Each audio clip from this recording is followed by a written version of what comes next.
আসসালামু আলাইকুম। তো শুভ সকাল। দেখেন কি পরিমাণ কুয়াশা পড়তেছে।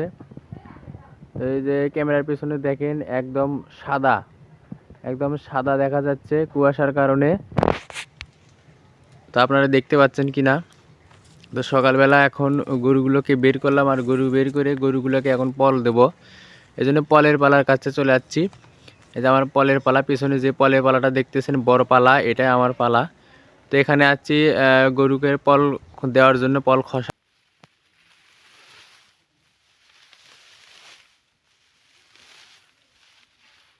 জন্য, মানে খোলার জন্য। আর পেছনে দেখেন কি পরিমাণ কুয়াশা পড়তেছে, একদম সাদা হয়ে গেছে। আর হাতের অবস্থা তো বুঝতেই পারতেছেন, হাত একদম সিকটে লাগে গেছে আর কি, বরফ।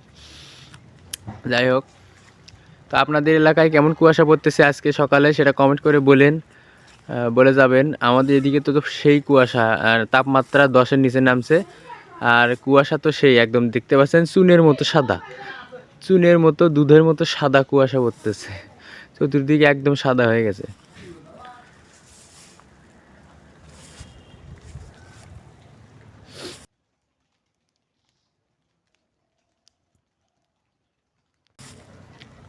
তো ধন্যবাদ সবাইকে। সবাই ভালো থাকবেন, সুস্থ থাকবেন। আর আমার ভিডিওটি ভালো লেগে থাকলে লাইক কমেন্ট শেয়ার করে আমার পাশে থাকবেন। ধন্যবাদ। আসসালামু আলাইকুম রহমতুল্লাহ।